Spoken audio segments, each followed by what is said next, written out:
안녕하세요. 칠기준날입니다. 분명 사랑해서 결혼했는데 살다 보면 왜 이렇게 안 맞지 싶은 순간들이 찾아옵니다. 그럴 때마다 마음이 지치고 나는 좋은 남편이나 아내가 아닌 건 아닐까 자책하게 되죠. 하지만 말입니다. 서로 너무 달라서 갈등이 생기는 건 오히려 정상일지도 모릅니다. 정서적으로 가까울수록 오히려 다툼이 잦아진다는 이야기도 있지요. 그만큼 기대가 크고 서로에게 더 민감해지기 때문입니다. 오늘 소개할 책은 부부 같이 사는 게 기적입니다. 이 책은 말합니다. 부부는 일심동체가 아니라 이심이체라고요. 다르기 때문에 완전히 이해할 수는 없어도 같은 목표와 방향을 향하고 있다면 충분히 함께 살아갈 수 있습니다. 결국 좋은 부부란 서로를 바꾸려 하기보다 이해하려는 사람들입니다. 그런 노력 속에서 친밀감은 천천히 자라납니다. 자, 그럼 지금부터 책 속으로 함께 들어가 보겠습니다. 오늘도 책 읽기 좋은 날과 함께 좋은 시간 보내세요. 구독, 좋아요, 사랑합니다.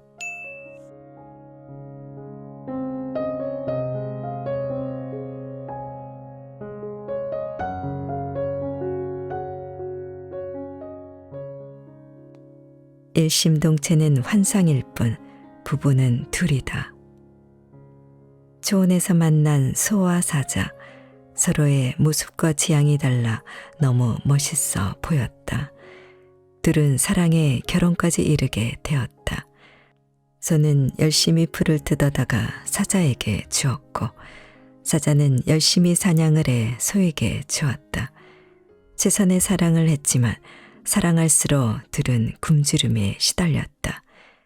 둘은 급기야 왜 너는 내 마음 같지 않느냐고, 왜 이 좋은 풀을 먹지 않고 고기를 먹지 않느냐고 힘들어하다가 너 같은 건 처음 본다며 오해에 오해를 거듭했다.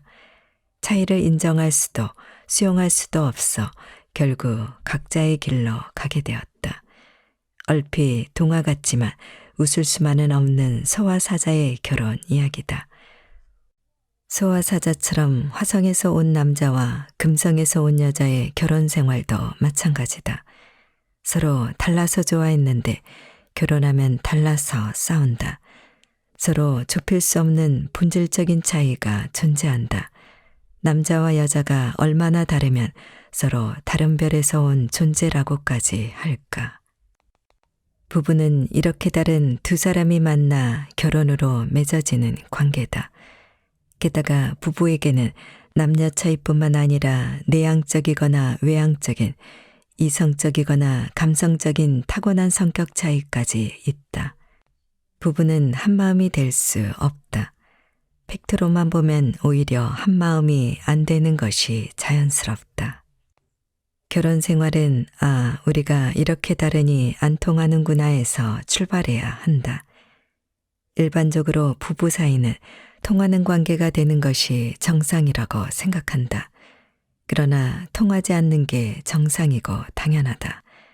부부가 서로 완벽하게 소통하고 싶은 마음은 심리학적으로 볼 때 현실에 기반을 두지 않는 기대, 즉 환상이다. 그래서 인지심리치료와 같은 심리치료에서는 현실적으로 기대를 조정하는 처치를 한다. 부부가 결혼 생활을 잘하기 위해서는 남편 되어가기, 아내 되어가기를 배워야 한다. 결혼하여 남편이 되었다고 남편 역할을 제대로 할 수 있는 것도 아내가 되었다고 아내 역할을 제대로 할 수 있는 것이 아니다. 면허증을 땄다고 해서 지금 바로 도로에서 베스트 드라이버가 될 수 없듯이 결혼 후 바로 아내와 남편이 된 것은 아니다. 초보 아내는 아버지처럼 자신을 잘 받아주고 보호해주면서 말 잘 듣는 아들 같은 그런 남편을 기대한다. 아내에게 만족스러운 남편이 되려면 남자는 아버지와 아들 역할을 해야 한다. 남편도 평상시엔 아내가 딸처럼 고분고분하기를 바라다가도 자신이 지치고 힘든 날에는 엄마처럼 해주기를 기대한다. 남자에게는 엄마라는 존재가 영원한 안식처이기 때문에 결혼 후엔 그 안식처가 아내가 되길 바라는 것이다. 이렇게 서로 한 사람에게 두세 명의 역할을 기대하면서 살아가니 부부가 같이 사는 게 기적일 수밖에. 근본적으로 다른 두 사람을 향한 역할 기대를 조정하지 않으면 악순환 관계가 되기 쉽다.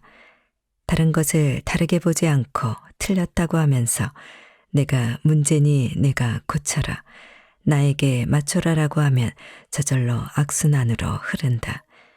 선순환 관계를 만들려면 의도적인 노력이 필요하다. 부부 사이의 기적은 자연스럽게 일어나지 않는다. 악순환의 부부관계를 선순환으로 돌리기 위한 솔루션 중 하나는 서로의 다름을 아는 것이다. 우선 남녀 차이에 대해 아는 것이다. 부부싸움은 남자와 여자가 서로 어떤 존재인지 몰라서 일어나는 경우가 대부분이다. 남자와 여자는 사는 세상이 다르다. 남자는 파워의 세계, 여자는 연결의 세계에 산다.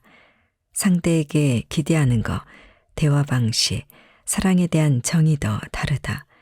두 번째, 서로의 성격 유형을 파악하는 것이다. 상담실을 찾는 부부들에게 배우자의 성격 유형에 대해 알려주면 아니, 당신이 이런 사람이었어. 나는 나 같은 줄 알았지. 하면서 깜짝 놀라는 경우가 있다. 배우자가 어떤 사람인지도 제대로 모른 채 자신의 성격과 성질대로 대하면 악순환이 된다. 세 번째, 아주 중요한 주제로 각자 살아온 가족 배경에서 만들어진 결혼에 대한 기대가 다르다는 것을 알아야 한다. 사람마다 결혼을 하며 결혼 생활은 이럴 거야 하면서 그리는 그림이 있다. 이는 결혼 전 가족의 생활 방식, 가족이 채워주지 못한 결핍에서 비롯된다. 즉, 각자 삶의 히스토리 속에서 중요하게 생각했던 것을 존중받지 못하면 싸움이 시작된다.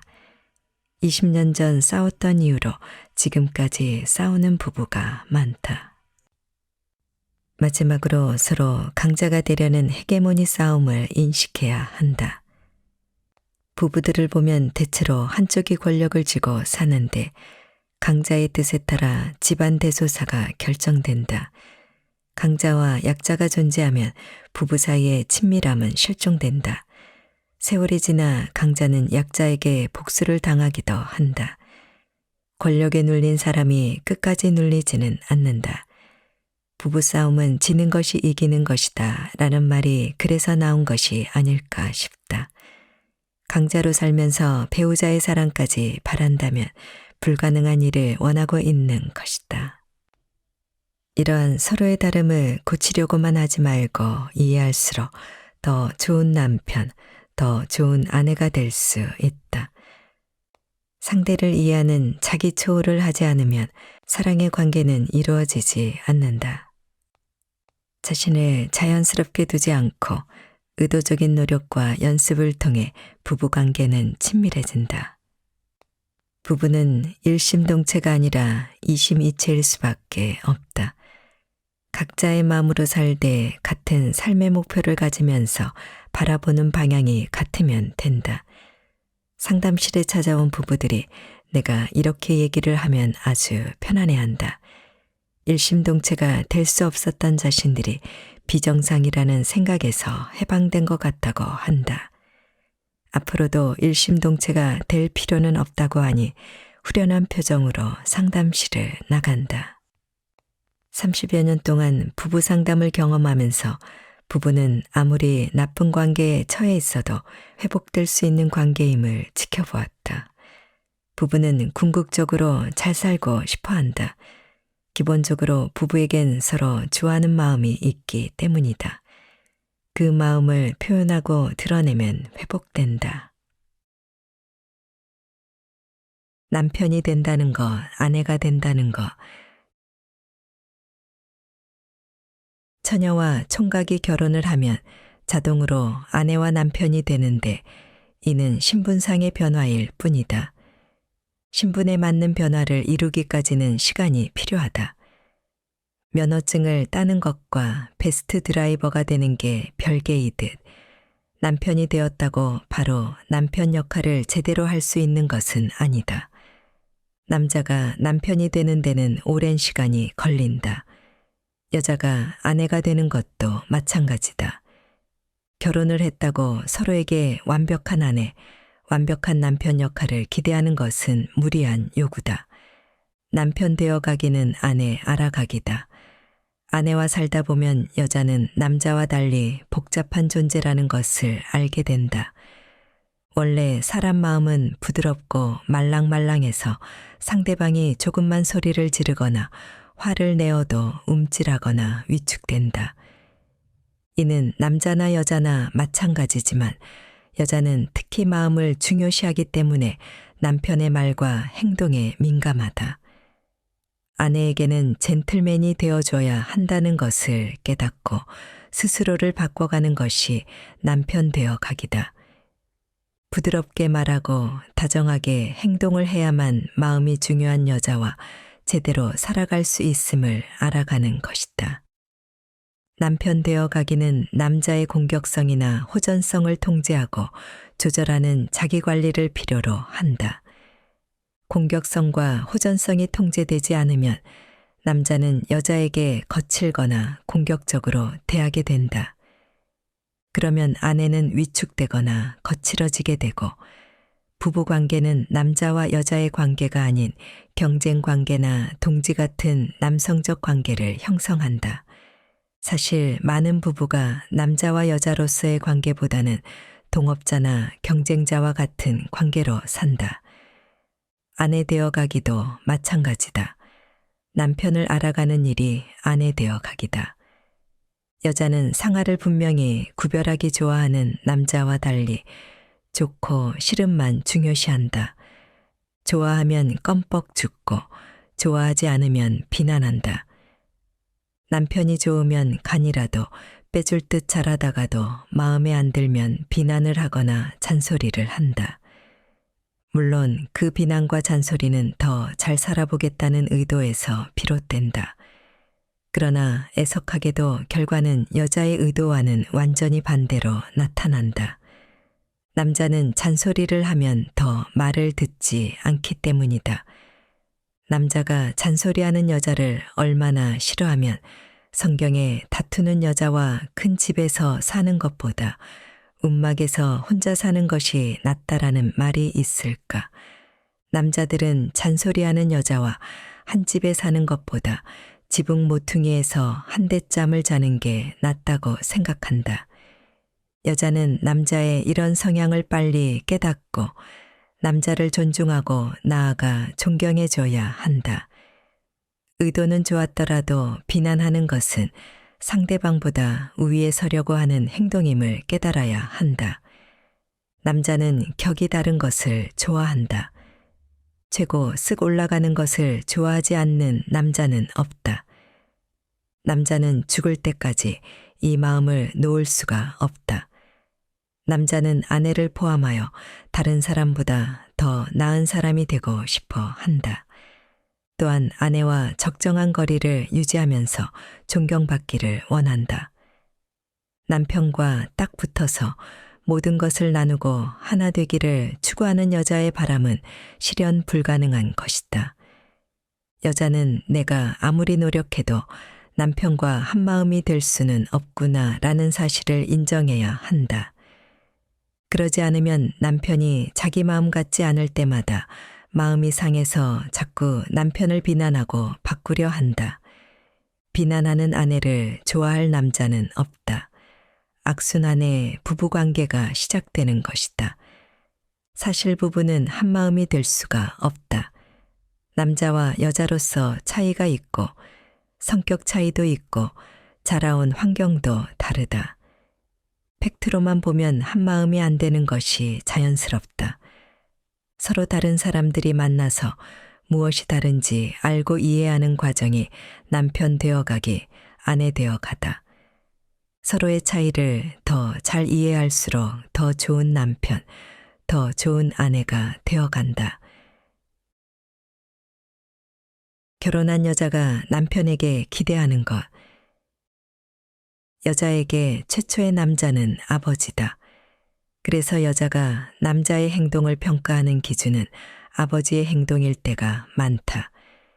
아버지와의 관계가 좋았을 때는 아버지 같은 남자를 만나고 싶어 한다. 물론 반대인 경우에는 아버지와 정반대의 사람을 만나고 싶어 한다. 결혼 후 남편을 보며 이 사람 우리 아버지처럼 행동하네, 또는 이 사람은 우리 아버지와 다르네 하며 좋아하기도 하고 싫어하기도 한다. 대체로 아버지는 딸과의 관계에서 어려운 일을 많이 해결해 준다. 예뻐하고 돈도 주고 선물도 사준다. 그런 아버지와 살다가 남편과 살면 영 아버지와 다르다. 여자가 남편에게 아버지 같은 모습을 기대하다 보면 실망을 할 수밖에 없다. 아버지 같은 남편을 바라는 마음과 함께 여자에겐 아들 같은 남편을 바라는 마음도 있다. 말 잘 듣는 아들처럼 남편도 그렇게 해주기를 바란다.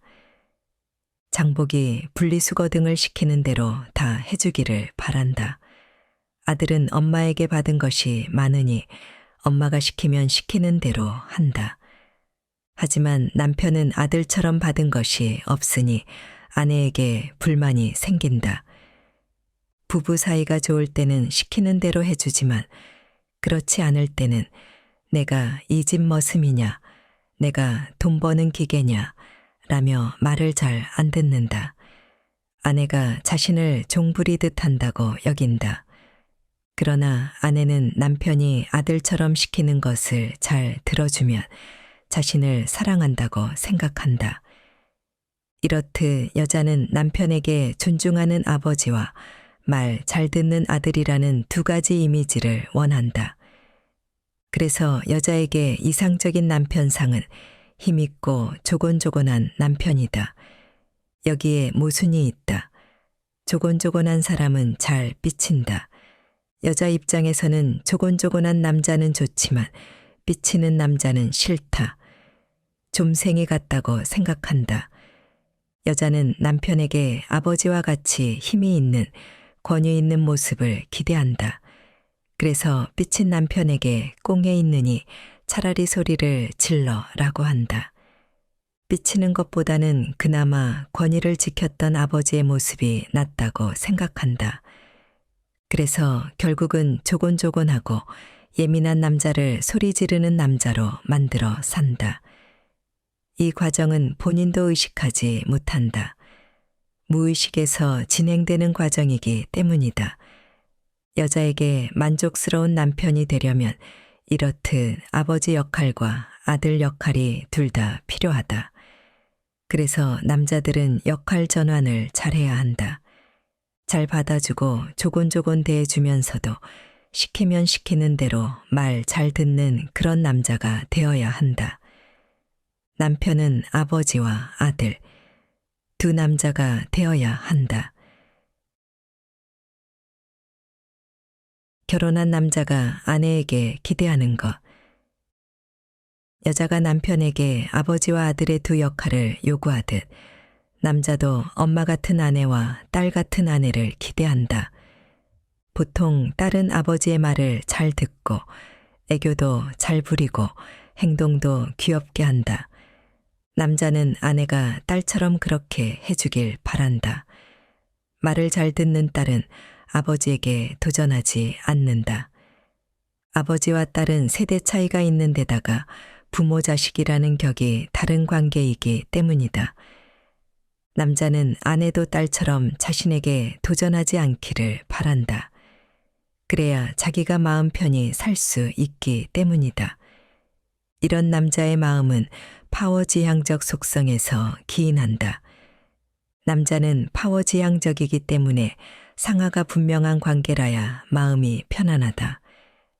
분명한 상하 관계에서는 격이 낮은 사람이 높은 사람에게 도전하는 일이 없다. 남자들이 자신에게 도전하는 사람과 목숨을 걸고 싸우는 이유도 이런 파워 지향성 때문이다. 남자의 이런 속성을 잘 이해한 여자가 딸처럼 굴면 남자는 아주 좋아한다. 그러나 남자는 지치고 힘들어지면 아내가 엄마 같기를 바란다. 위로해주고 지지해주는 엄마 역할을 기대하는 것이다. 엄마는 아들에게 필요한 것을 공급하면서 마음도 만져준다. 엄마는 아들에게 영원한 안식처다. 결혼을 하면 그 안식처가 아내로 바뀐다. 그래서 남자는 현숙한 아내를 좋아한다. 현숙한 아내는 남편의 마음에 안식처를 제공한다. 여자는 기본적으로 모성애가 있기 때문에 남편과 사이가 좋으면 엄마처럼 해주고 싶어 한다. 더 잘 먹이고 싶고 따뜻하게 돌봐주고 싶다. 그러나 사이가 나쁠 때 남편이 밥을 달라고 하면 하녀처럼 부려먹는다고 생각한다. 남편이 아내에게 엄마와 딸 같은 역할만 원하면 부부관계는 급격히 나빠진다. 여자가 실종되기 때문이다. 여자의 마음이 남편과의 관계에서 실종되는 것이다. 여자인 아내는 가끔 남편에게 심통을 부리고 싶기도 하고 신경질을 내고 싶기도 하다. 아내는 남편에게 엄마가 되었다가 딸이 되었다가 여자가 되어야 남편과 잘 살 수 있다. 여자가 유연하고 성숙하지 않으면 이런 여러 가지 역할을 수행하기 어렵다. 한 사람에게 두 사람, 세 사람 역할을 기대하니 부부가 같이 사는 게 기적이라고 할 수밖에. 내 맘대로 안 되면 날 무시했잖아. 상담실에 오는 부부에게 왜 싸웠느냐고 물어보면 많은 경우 내 체면을 깎아내려서 기분을 나쁘게 해서 자존심을 건드려서 무시해서 라고 대답한다. 이를 심리적 동기로 풀이해보면 상대보다 우위에 서고 싶은 마음 때문이라고 할 수 있다. 누구 생각이 더 중요한지, 누가 더 힘이 센지를 밝히려다 보니 갈등이 생기는 것이다. 부부 사이지만 강자와 약자가 생기고 그 결과 강자는 편하지만 약자는 힘들어지게 된다.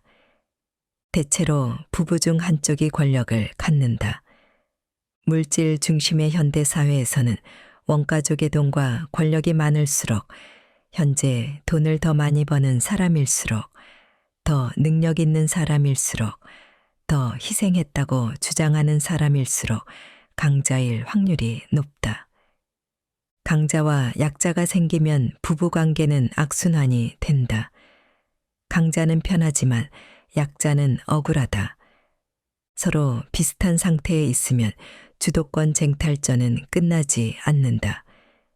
남자는 사회적 지위를 통해 자신의 모양을 유지하거나 나타내려고 한다. 쉽게 말하면 지위를 통해 폼을 잡는다. 여성들은 미, 아름다움, 치장을 통해 폼을 잡으려고 한다. 내 폼을 건드리거나 못나게 하는 것 같으면 싸운다. 상대가 내 폼을 망가뜨린 것보다 더 많이 상대방의 폼을 망가뜨려서 자기 폼을 유지하려고 한다. 그래서 싸울 때 그렇게 상대방의 흠집을 잡고 비난을 하면서 묵사발을 만들려고 한다. 부부 사이에 수준 차이가 있으면 싸우지 않는다. 똑같으니까 싸운다. 서로 다른 것을 인정하지 않고 내가 위임을 증명하려는 심리적 성숙도가 같으니까 싸운다.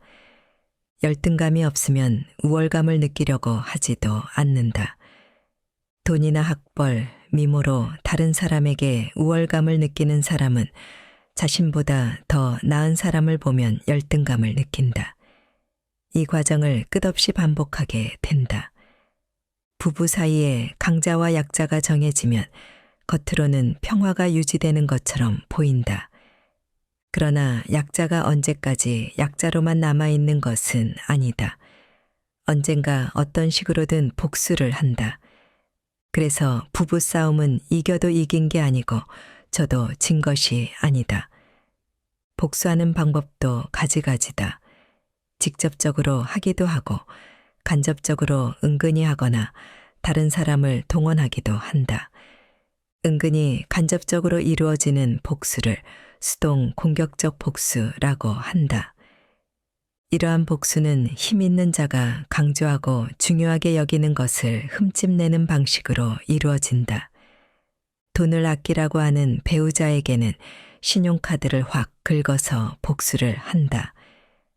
먹는 것으로 뭐라 하면 먹는 것으로, 일이면 일, 자식이면 자식의 일로 복수를 한다. 강자가 중요하게 생각하고 아끼는 대상으로 복수를 한다. 강자가 괴로워할수록 약자는 그동안 억울했던 것이 풀려 통쾌하다.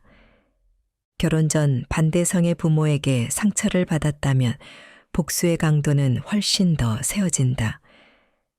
아버지한테 상처가 있는 아내는 남편이 조금만 억울하게 해도 2배, 4배 심한 경우 10배를 더 억울하게 느낀다. 아내는 남편이 억울하게 한 것에 몇 배를 돌려줘야 분이 풀린다. 남편 입장에서는 자기가 한 것에 비해 아내로부터 지나친 복수를 당하니 몹시 억울하다. 남편은 더 크게 복수하고 싶은 마음이 생긴다. 이래서 부부싸움에는 억울한 사람만 있다. 복수 혈전이 벌어진다. 한쪽이 권력을 쥐고 있으면 이런 악순환에서 벗어나기 어렵다. 부부가 싸우는 것은 한쪽이 잘못하거나 나빠서라기보다는 남녀 차이, 성격 유형의 차이, 가족의 환경 차이가 있는 데다가 서로 자기 뜻대로 하려는 마음이 크기 때문이다. 부부싸움은 서로 차이가 있다는 것을 드러내주면서 이를 어떻게 수용하고 이해할 것인지 생각하게 만드는 계기가 된다. 마음의 통역이 필요해. 완벽한 소통은 기대일 뿐. 남녀의 중요한 차이 중 하나가 대화할 때 말의 길고 짧음이다. 보통 여자는 길게 말하고 남자는 짧게 말한다. 여자는 상황이나 사물을 인식할 때 남자와는 달리 과정으로 본다. 대체로 여자는 앞뒤, 과거와 현재를 연결해 말한다. 그래서 대체로 말이 길다. 나는 상담을 시작할 때 의뢰 내담자들에게 상담을 받으러 오게 된 이유에 대해 묻는다. 나는 남자이기 때문에 한두 마디로 간단하게 말해달라고 하고 싶다. 그런데 그렇게 하면 여성 내담자들이 자신을 배려하지 않는다고 생각한다는 것을 알기 때문에 말하고 싶은 대로 편하게 하라고 한다. 그러면 수많은 사건에 따른 자신의 생각과 감정을 모두 말한 후 대체로 마지막에 자신이 왜 상담에 오게 되었는지 말한다. 남자는 간단히 결론만 얘기해도 충분하다고 생각하지만 여자는 과정과 감정을 다 넣어 얘기해야 제대로 얘기했다고 생각한다. 남녀 차이만으로도 소통이 어려운데 인간은 죄를 짓고 나서 자신의 죄를 감추는 행동을 하게 되었다. 남녀 차이에 자기 것을 가리는 은폐 행위까지 더해지면서 남자와 여자는 더 안 통하게 되었다. 그러니 부부가 말이 안 통하는 것은 너무나 당연하다. 그럼에도 통하는 것을 당연하다고 생각하면 그때부터 불행해지기 시작한다. 부부는 아, 우리가 다르구나, 안 통하는구나에서 출발해야 한다. 안 통하는 사람들이 만나서 결혼까지 하고 같이 살고 있는 것을 기적이라고 생각해야 한다. 사람들은 일반적으로 통하는 관계가 정상이라고 생각한다. 그러나 앞에서 말했듯이 영 통하지 않는 게 정상이고 당연하다. 남녀가 서로 완벽하게 소통하고 싶은 마음은 심리학적으로 볼 때 현실에 기반을 두지 않은 기대다. 그래서 인지심리와 같은 심리치료에서는 현실적으로 기대를 조정하는 처치를 한다. 부부관계를 포함하여 모든 인간관계는 대화가 안 되고 갈등이 생기고 미운 마음이 드는 게 정상이다. 관계에 지향적인 여자는 대화를 할 때 상대방이 자신의 말을 듣고 있는지 궁금해 한다. 여자에겐 말의 내용도 중요하지만 더 중요한 것은 말을 듣는 상대방 태도다. 상대가 자신이 하는 이야기에 관심 없어 하면 자신의 마음을 받아주지 않는다고 느낀다. 자신과 상대의 마음이 연결되어 있지 않다는 느낌을 받으면 하던 말을 중단하거나 화를 내는 등 감정적인 반응을 보인다. 그래서 여자는 말을 하다가 쉽게 토라지거나 실망을 한다. 부부가 맞벌이를 하지 않으면 남편의 삶과 아내의 삶은 꽤 다르다.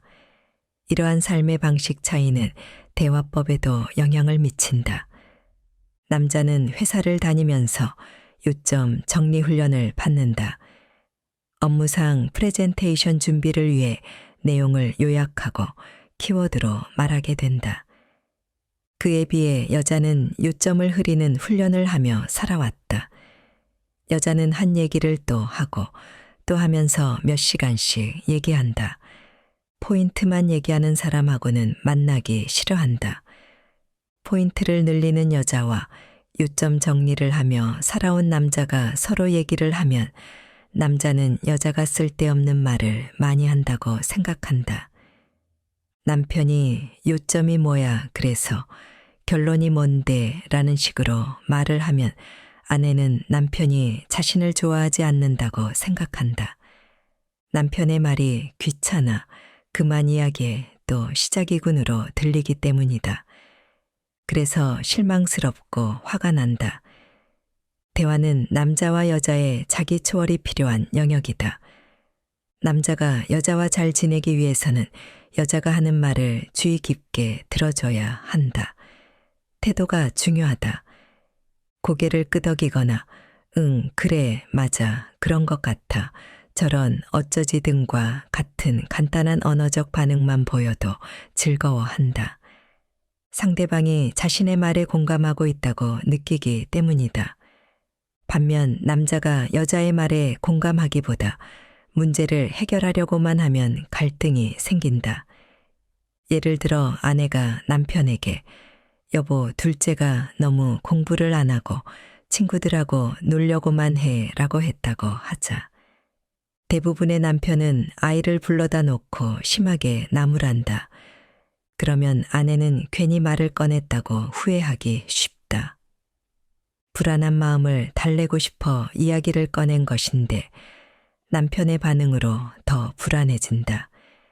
이런 경우 남편은 가벼운 마음으로 그러면 어떻게 하지?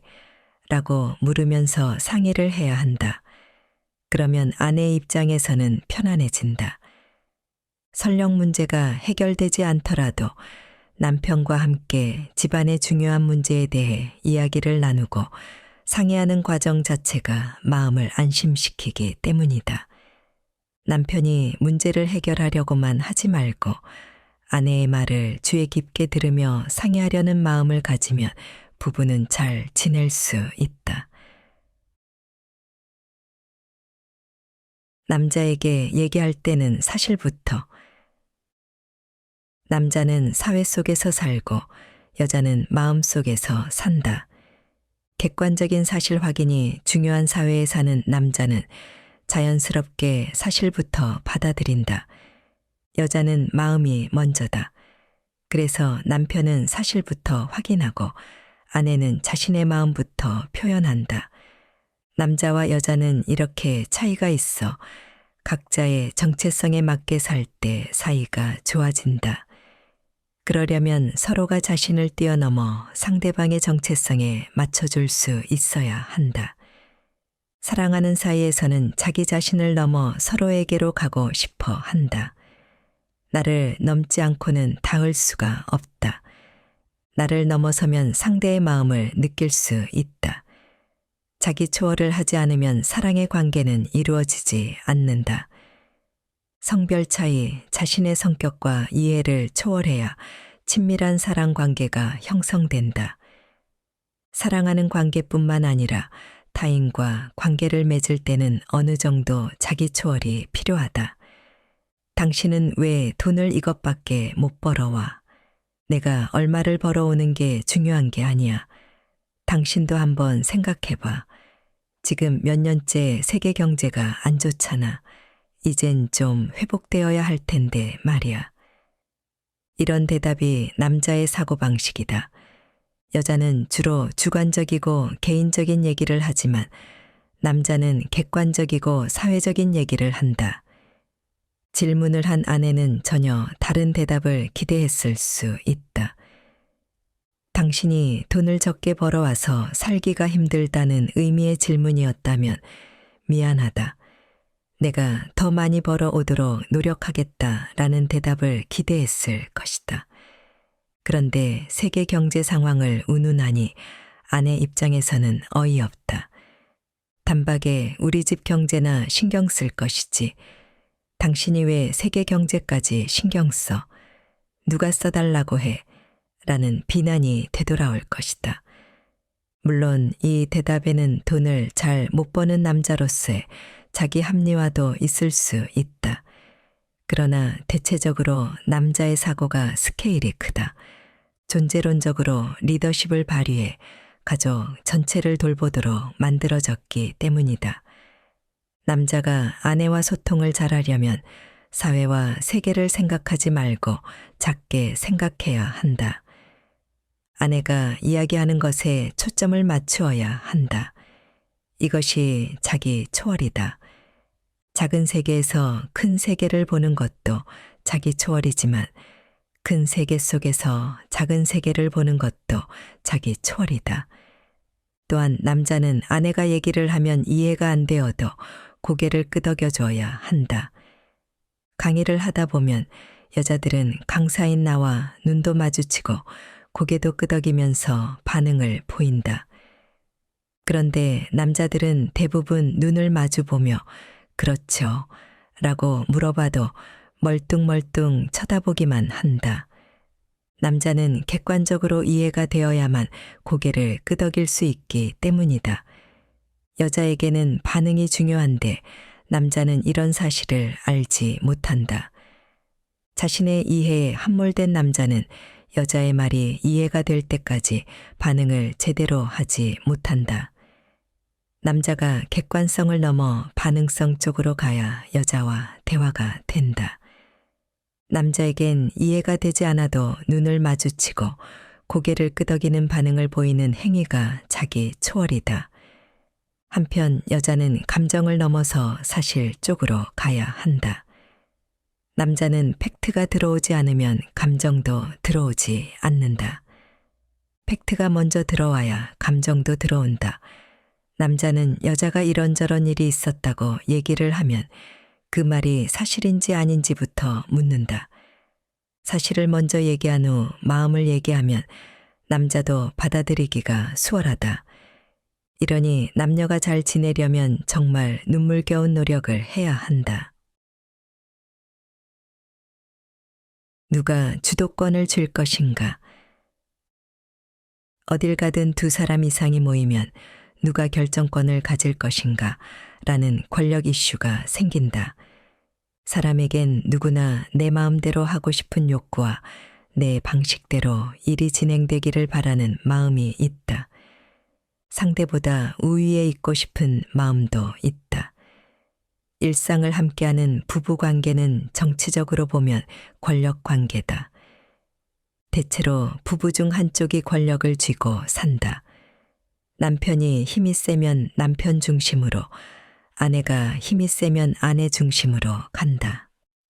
부부가 서로 다른 생각을 할 수 있음을 인정하지 않으면 더군다나 힘센 자의 생각이 지배하는 권력 관계로 간다.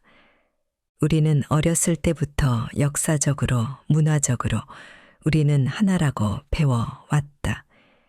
결혼하면 부부는 하나라고 하며 산다. 이렇게 부부는 일심동체라고 생각하면 반드시 주도권 싸움을 하게 된다. 엄연히 둘인데 하나로 살려고 하니까 누구의 의견으로 하나를 만들 건가 라는 문제가 대두된다. 현대사회에서 부부 사이의 주도권은 돈, 명예, 배경, 지시, 자존감 등과 연결되어 있다. 돈을 많이 벌거나 원가 쪽에서 돈을 많이 지원받은 쪽이 권력을 잡기 쉽다. 신혼집이나 혼수 문제로 처가나 시집과 갈등하는 경우가 많은 것도 돈과 관련한 주도권 다툼으로 볼 수 있다. 사회적 지위가 높거나 학식이 높은 쪽도 권력자가 되기 쉽다. 이외에 심리적으로 힘이 센 사람이 주도권을 갖기도 한다. 합리적인 사람이 합리성을 내세워 주도권을 가질 수도 있다. 또한 지나치게 자기중심적이거나 심리적인 장애가 있는 사람이 주도권을 가질 수도 있다. 이들은 배우자를 자기 마음대로 하려고 해서 상대를 고통스럽게 만든다. 권력을 잡는 또 다른 방법은 희생과 헌신이다. 경제적으로 집안을 일으키거나 집안의 평화를 위해 큰 희생을 한 사람이 그 희생을 바탕으로 권력을 독점하기도 한다. 부부관계에서 권력이 한쪽에 집중되면 둘 사이의 친밀함을 잃을 수 있다. 파워를 추구하는 사람은 파워 대상자와 심리적 거리를 둔다. 파워는 영향력이고 영향력은 심리적 거리가 있어야 발휘할 수 있기 때문이다. 따라서 가정에서 한 사람이 권력을 독점하면 상대 배우자는 마음에서 거리감을 느끼게 된다. 권력자는 권력을 행사하며 존중받기를 원하고 이에 더해서 사랑도 원한다. 하지만 거리감을 느끼는 배우자는 마음에서 우러나오는 존중과 사랑을 할 수 없다. 이처럼 권력을 독점하면 배우자와 친밀한 관계를 상실할 뿐만 아니라 나중에는 권력에 눌린 사람에게 복수를 당하게 된다. 권력에 눌린 사람이 끝까지 눌리는 법은 없다. 주로 상대의 힘이 빠질 때까지 기다렸다가 복수를 한다. 그 대표적인 예가 평생 남편에게 눌린 여자가 황혼 이혼을 선언하는 것이다. 친밀한 관계를 상실하고 나중에는 복수까지 당하는 권력 독점. 선순환의 부부 관계를 위해서는 반드시 피해야 하는 일이다. 악순환 부부의 삶. 악순환의 삶을 사는 사람들은 자기 중심성을 가지고 타인을 지배하면서 자신의 통제적 욕구를 충족하려고 하거나 타인에게 붙어서 자신의 의존적 욕구를 충족하려고 한다. 이런 자기중심적 통제 욕구나 의존 욕구는 타고나는 것이어서 특별한 노력을 하지 않아도 저절로 나타난다. 악순환의 부부 관계에서 부부는 서로 자신의 욕구만을 채우려고 한다. 남편은 필요한 경우에만 아내와 함께한다. 마치 혼자 사는 것처럼 아내에 대해 아무 신경을 쓰지 않는다. 성관계도 아내를 배려하지 않고 자신의 욕구만 충족시키는 관계를 갖는다. 이러면 아내는 남편에게 이용당하는 기분이 들 때마다 비난하는 마음이 생긴다. 불만이 생긴 아내는 남편의 말을 듣지 않는다. 남편이 싫어하는 말이나 행동을 하면서 남편을 불편하게 만든다. 또한 성적으로 전혀 흥분을 하지 않거나 성관계를 거부한다. 남편은 위협이나 설교, 간섭을 통해 아내를 지배하려고 하다. 안 되면 폭력으로 치닫는다. 남편이 아내를 지배하려고 하면 아내는 남편을 무시한다. 무시는 여러 가지 양상으로 나타난다. 여러 사람이 있는 곳에서 공개적으로 무시하거나 부부 동반 자리에 가지 않으면서 망신스럽게 만들기도 한다. 아내의 남편 무시하기가 계속되면 남편은 아내를 버린다. 버리는 방법도 다양하다. 일에 몰두하거나 아내와 말을 하지 않거나 말을 들어도 대충 듣는다. 자신의 방에 들어가 문을 잠그기도 한다. 버려진 아내는 남편을 비난하며 남편의 스케줄이나 활동 범위를 꼬치꼬치 따져 묻고 의심스러운 일이 생기면 끝까지 따지면서 남편을 궁지로 몰아넣는다. 남편은 이를 억압하려고 하는데 심한 경우에는 폭력으로 이어지기도 한다. 불만과 억압의 악순환은 계속된다. 물리적인 힘이 통하지 않으면 경제적인 방법을 쓴다. 월급을 제대로 가져다 주지 않는 것이다. 돈을 주지 않는 남편에게 아내는 밥을 해주지 않고 살림을 하지 않는 것으로 대응한다. 부부관계는 파탄으로 치닫게 된다. 악순환의 부부관계에서는 착취와 무시, 버림과 요구, 이용과 비난, 억압과 불만이 서로 얽혀 있다. 악순환으로 사는 확실한 방법. 악순환 부부로 사는 확실한 방법이 있다. 이렇게 하면 된다. 1. 자기 말만 한다. 상대가 얘기할 때 내 말만 하면 그 관계는 악순환으로 간다. 내 말만 하는 남편이나 아내는 배우자의 말을 부분적으로 듣거나 편파적으로 듣는다. 그렇게 들은 부분을 전부로 여기면서 상대방에게 반응한다. 이러면 상대방은 자신이 말하려고 했던 내용이 상대방에 의해서 왜곡되는 느낌을 받는다. 자기 말만 하는 사람은 심리적으로 결핍이 있거나 자기 중심성을 조절하지 못하는 미성숙한 사람이다. 심리적 결핍을 치유하는 활동을 해서 결핍에서 벗어나야 한다. 자신이 하는 말이 상대방에게 어떻게 들리는지 이해하는 민감성 훈련이 필요하다.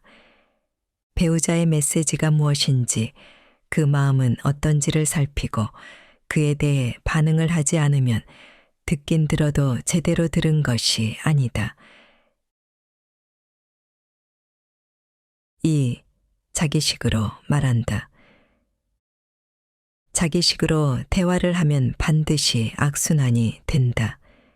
이성형이 감정형에게 자신의 방식으로 얘기를 하면 악순환이 된다. 이성형이 한꺼번에 할 수 있는 얘기를 하나하나 단계를 밟아가며 얘기하면 감정형은 견디기 어렵다. 참으며 듣다가 못 견디고 폭발한다. 마찬가지로 감정형이 전후 맥락 없이 느닷없이 감정을 터뜨리며 말을 하면 이성형은 혼란스럽고 궁금해한다. 저 사람이 왜 저러지? 내가 뭘 잘못했나 싶어 차근차근 물어보면 감정형은 당신 참 뒤끝이 있네. 왜 이렇게 찌질하게 굴어? 라고 비난하기 쉽다. 그러면 이성형은 감정형이 미성숙하다고 생각하고 관계를 단절하려고 한다. 감정형은 외롭고 혼자 있는 느낌이 들거나 버려지는 느낌이 든다. 이것이 감정형이 제일 힘들어하는 상황이다. 서로의 스타일에 맞게 대화를 하지 않으면 부부관계는 악순환이 된다. 3. 큰일만 중요하게 여긴다. 현대사회에서 부부 사이의 큰일은 돈을 버는 일, 자녀를 교육시키는 일, 집안 경조사를 챙기는 일 등이다. 그런데 이런 일만 중요하게 여기다 보면 부부 사이의 친밀함이 사라진다. 장난치기, 실없는 농담 주고받기, 서로의 추억 공유하기, 메모 남기기 등 작은 것이 친밀함에 더 중요하다.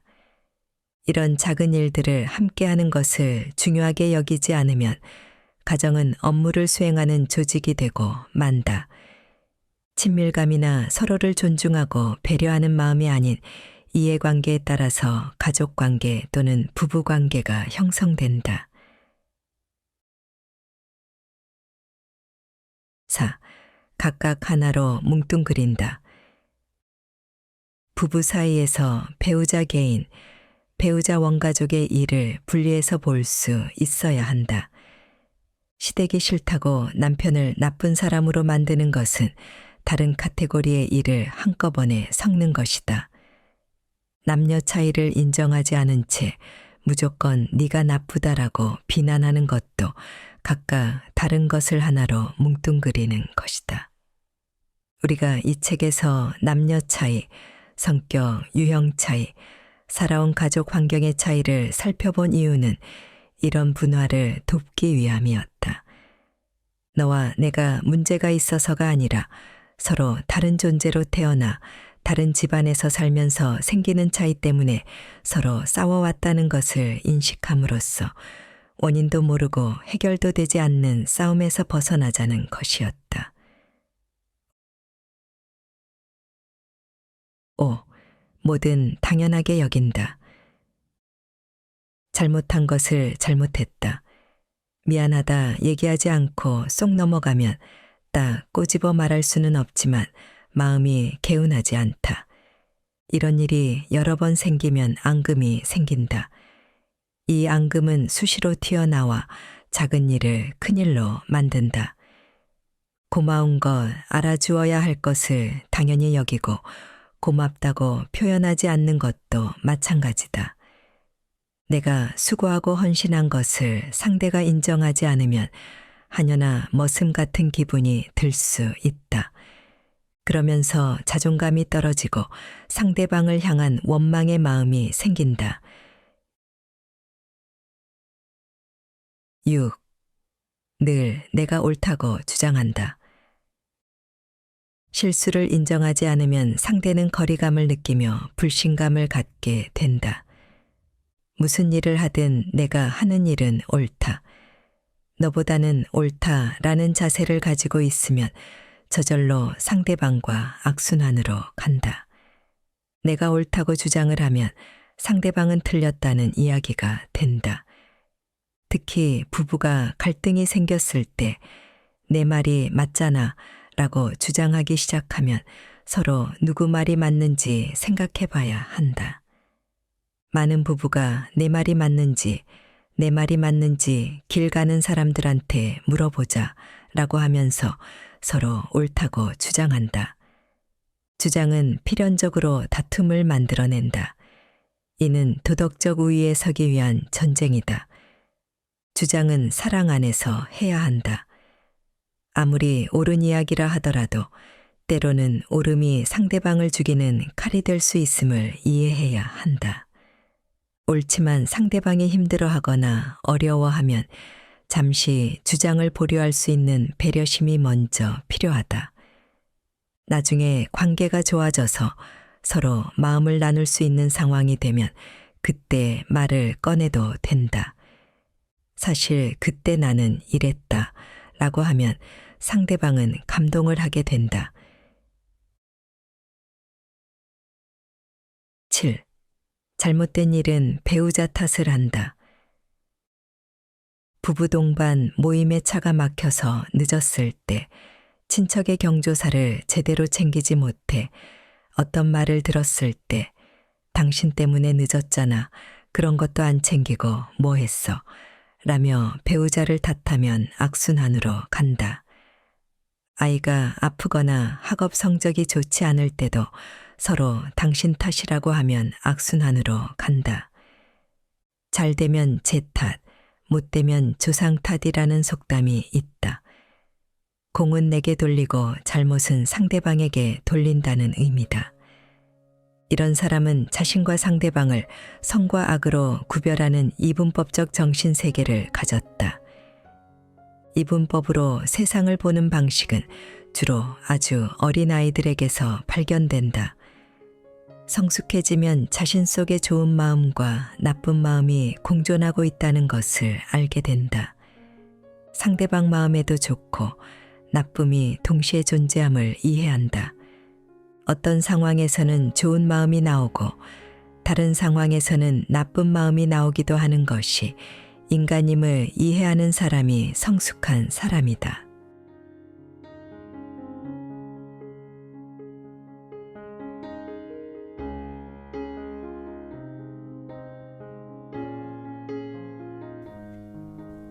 책 읽기 좋은 날 오늘은 여기까지입니다. 안전하고 포근한 시간 되세요. 사랑합니다.